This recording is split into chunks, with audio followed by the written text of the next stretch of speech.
Hello friends, my self is Aditya Raj. और मैं आपको बताता हूँ कि मैक्सिमम लोग क्या गलती करते हैं जो इंग्लिश नहीं सीख पाते। उन्हें इंग्लिश से डर लगता है। बहुत सारे लोग होते हैं जो इंग्लिश सीखना स्टार्ट तो करते हैं बट वो कंसिस्टेंट नहीं रह पाते हैं। कुछ ही दिन तक वो बहुत अच्छे से फॉलो करते हैं, 2 दिन 4 दिन 5 दिन 1 महीना तक भी फॉलो करते नहीं है सही से, और उसके बाद कहते हैं कि मैं इंग्लिश नहीं सीख पाया। देखिए रीज़न मैं बताता हूँ। सबसे पहले आप क्या होते हैं कि सोशल मीडिया आपको इतना ज़्यादा मैनिपुलेट कर दिया है ना कि इंग्लिश ऐसे सीखो, ऐसे करो। बहुत सारे लोग क्या बोलते हैं कि इंग्लिश सीखना है तो तुम्हें इंग्लिश में सोचना पड़ेगा। अब इंग्लिश में आप कैसे सोचोगे जब आपको इंग्लिश आती ही नहीं है। बहुत लोग बोलते हैं कि आप न्यूज़पेपर पढ़ो, बहुत लोग बोलते हैं आप इंग्लिश में मूवीज़ देखो। मैं आपको बताता हूँ ये सारा का सारा बेकार चीज़ है। क्यों बता रहा हूँ? क्योंकि आप ये सब चीज़ नहीं कर पाओगे जब तक कि आपके पास में वर्ड का स्टॉक नहीं होगा। सबसे पहले आपको नॉलेज चाहिए, सबसे पहले आपको वर्ड चाहिए। आपके पास में वर्ड रहेगा तभी तो आप सेंटेंस क्रिएट कर पाओगे। हाँ, तो हम एक काम करते हैं। मैं आपको रोज डेली देखिए छोटे छोटे टास्क को यदि हम करेंगे ना तो बहुत आसानी से कर लेंगे। मैं आपको रोज 5 वर्ड सिखाऊंगा, ठीक है। मैं उस वर्ड का मीनिंग बताऊंगा, उसका हिंदी में प्रोनाउंसिएशन भी बताऊंगा, और उसका हिंदी में क्या मीनिंग होता है मैं वो भी बताऊंगा। फिर मैं उस वर्ड से एक सेंटेंस बताऊंगा किस टाइप से बनाया जाता है, और मैं आपको एक सेंटेंस खुद से आप प्रैक्टिस करेंगे। मैं उसके लिए आपको होमवर्क भी दे के जाऊंगा, ठीक है। तो चलिए हम स्टार्ट करते हैं अपना आज का पहला क्लास। देखते हैं कौन कौन मेरे साथ में कंसिस्टेंट रह पाता है। तो हमारा पहला क्लास आज स्टार्ट होने वाला है।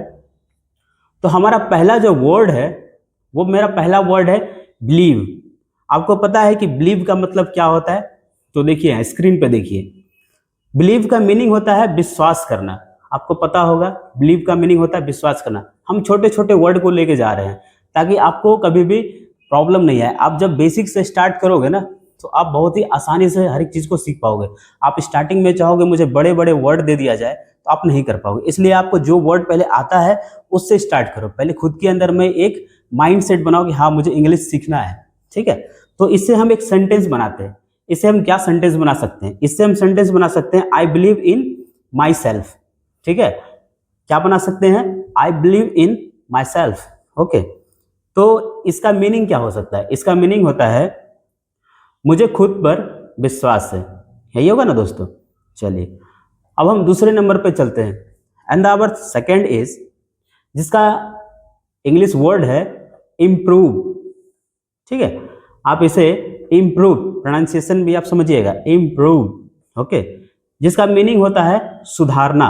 आप सभी को पता होगा इसका मीनिंग होता है सुधारना। चलिए तो इससे हम एक इंग्लिश में सेंटेंस बनाते हैं। इससे सेंटेंस हम बनाएंगे I want to improve my English, या जो भी सब्जेक्ट है आपका, ठीक है। क्योंकि अभी हम इंग्लिश पढ़ रहे हैं तो हम तो अपना इंग्लिश को इम्प्रूव करना चाहते हैं, इसलिए हम इसे एक सेंटेंस क्रिएट करते हैं, ठीक है। I want to improve my English, okay. जिसका मतलब होता है मैं अपनी अंग्रेजी सुधारना चाहता हूँ या चाहती हूँ, ठीक है। मैं अपना अंग्रेजी सुधारना चाहता हूँ। चलिए बहुत अच्छी बात है। दूसरा हो गया कंप्लीट। अब हम तीसरे वर्ड की तरफ चलते हैं। And the third word is honest. आप सबको पता है ऑनेस्ट, ऑनेस्ट का मतलब क्या होता है? ईमानदार होता है। आप सबको पता है ऑनेस्ट का मतलब ईमानदार होता है। चलिए तो इससे हम एक सेंटेंस क्रिएट करते हैं। आप सभी लोगों ने सुना होगा ऑलवेज बी ऑनेस्ट, सुना होगा आप सभी लोगों ने। मतलब क्या हो गया? हमेशा ईमानदार रहो। तो ये बहुत छोटे छोटे वर्ड मैं आपके साथ में ले रहा हूं ताकि आप इससे अच्छे से सेंटेंस बना सको। बहुत ही आसान है दोस्तों इंग्लिश सीखना, कोई भी बड़ा चीज़ नहीं है ये। बस मैं जिस टाइप से आपको प्रैक्टिस करवा रहा हूँ आप एक एक करके करते जाओ क्लास। आप देखना डे 30 पे आप मुझे बोलोगे कि यस सर मैंने बहुत कुछ सीख लिया, ओके। चलिए and our fourth is opportunity. आप सभी को पता होगा कि अपॉर्चुनिटी, हम सब लोग इंग्लिश सीखना चाह रहे हैं क्योंकि हमें एक अपॉर्चुनिटी मिल जाए, जिसका मतलब क्या होता है? अवसर। हम सब लोग इसलिए तो सीखते हैं ना ताकि हमें एक अच्छा अपॉर्चुनिटी मिल जाए, ताकि हम अपने लाइफ में कुछ अच्छा कर पाए, वेलबींग, ओके। तो इसका एक हम सेंटेंस बनाते हैं। इसका सेंटेंस हो गया this is a good opportunity. मतलब क्या हो गया? इसका मीनिंग देखा जाए यह एक अच्छा अवसर है। तो यह एक अच्छा अवसर है आपके लिए कि आप अच्छे से इंग्लिश सीख सकते हो। 4-5 मिनट निकालना आप कभी भी रात में, देखो मैं आपको लास्ट में बताता हूँ तरीका कुछ। And our fifth word is, हम जल्दी जल्दी कंप्लीट करते हैं। And the fifth is success. Success का मतलब होता है सफलता। ओके, चलिए हम इसे एक सेंटेंस बनाते हैं। इससे हम सेंटेंस क्या बना सकते हैं? Success comes with hard work. Okay, इससे हम सेंटेंस यदि बनाना चाहे, success comes with hard work, इसका मतलब क्या हो गया?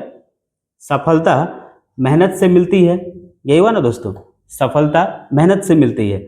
चलिए, तो ये हमारा 5 वर्ड हुआ कंप्लीट। इससे हमने सेंटेंस भी 5 बनाया। और मैं आपको एक बार रिवीजन करा देता हूं। हमने सबसे पहले क्या सीखा? बिलीव।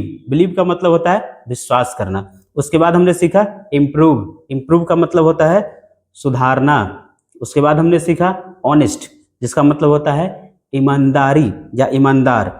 उसके बाद हमने सीखा अपॉर्चुनिटी, जिसका मतलब होता है अवसर। उसके बाद हमने सीखा लास्ट सक्सेस, जिसका मतलब होता है सफलता। चलिए, मैं आपको 5 ये वर्ड आपको मैं ये 5 वर्ड दे दिया हूं, आप इसे रिवाइज कर ले। और मैं आपको 5 अलग से सेंटेंस भी दे रहा हूं इस वर्ड का, फिर से आप एक बार उसे फट से रिवाइज कर ले। Okay, best of luck. हाँ, मैं आपको एक चीज और बता रहा हूं कि इंग्लिश देखिए आपको सीखना है ना, इसके लिए आप अलग से स्पेसिफिक टाइम मत निकालिए। बिकॉज जब आप अलग से टाइम निकालते हो ना, तो आपको एक माथा में हेडेक हो जाता है, आपके माइंड में आपको लगने लगता है मुझे कुछ सीखना है सीखना है। आप क्या करो, जब आप खाना खाते हो इस वीडियो को ऑन करो, देखना स्टार्ट कर दो।